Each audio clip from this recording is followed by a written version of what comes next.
না গানটা করো নায়ক, নায়ক মশাই গানটা করো। কি জন্য গানটা ছিল জয় মা কালীর?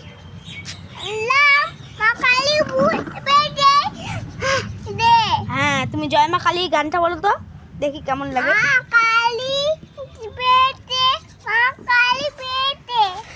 আর একটু বড় করে বলো।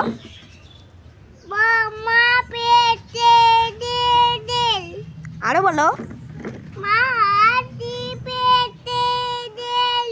আরো বলো, আরো বলো, আরো বলো, আরো বলো, আরো অন্য বলো। এরপরে কি? আর তারপরে তারপরে তারপরে তারপরে টুটুন মা।